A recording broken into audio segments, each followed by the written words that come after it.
भारत और नेपाल के बीच इस वक्त जारी तनातनी से हर कोई वाकिफ है। इस वक्त सरकार की कोशिश पड़ोसी मुल्क से रिश्ते सुधारने की होनी चाहिए, लेकिन मोदी सरकार के मंत्री तो ऐसे बयान दे रहे हैं जिससे नेपाल का गुस्सा तो बढ़ ही रहा है, साथ ही भारत की भी किरकिरी हो रही है। जी हां, भगवान राम के बाद अब गौतम बुद्ध को लेकर विवाद खड़ा हो गया है। जब नेपाल ने भगवान राम का जिक्र किया तो भारत आग बबूला हो उठा।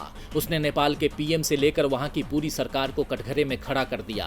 अब वही गलती भारत से भी हुई है, जिस पर नेपाल भड़क उठा है। दरअसल भारतीय उद्योग परिसंघ यानी CII के एक कार्यक्रम में भारत के विदेश मंत्री S जयशंकर ने कहा था कि ऐसे कौन से महानतम भारतीय हैं जिन्हें आप याद रख सकते हैं।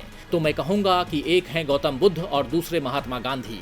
उनके इसी बयान पर नया विवाद खड़ा हो गया है। नेपाल के विदेश मंत्रालय ने इस पर भड़कते हुए कहा कि ऐतिहासिक और पुरातात्विक साक्ष्यों से ये एक स्थापित और निर्विवाद तथ्य है कि गौतम बुद्ध का जन्म नेपाल के लुम्बिनी में हुआ था।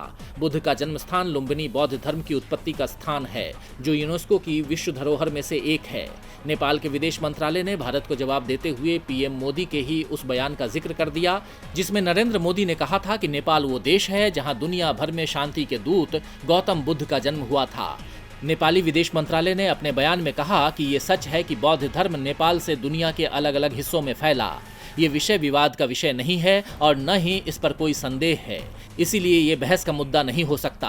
पूरा अंतर्राष्ट्रीय समुदाय इससे अवगत है। वहीं नेपाल के पूर्व प्रधानमंत्री माधव कुमार ने भी इस पर प्रतिक्रिया देते हुए विदेश मंत्री S जयशंकर के बयान को आपत्तिजनक करार दे दिया।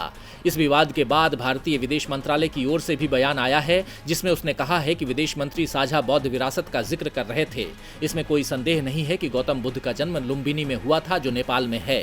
अब भले ही भारत ने गोल मोल कर नेपाल की बात मान ली हो, लेकिन दोनों देशों के बीच विवाद अब भी जारी हैं।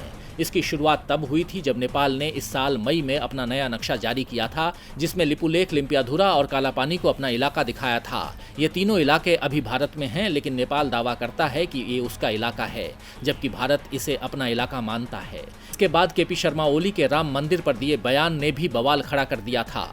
इन सब के बाद अब भारत ने भी विवाद को जन्म दे दिया है, जिससे तकरार और बढ़ गई है। DB लाइव की रिपोर्ट।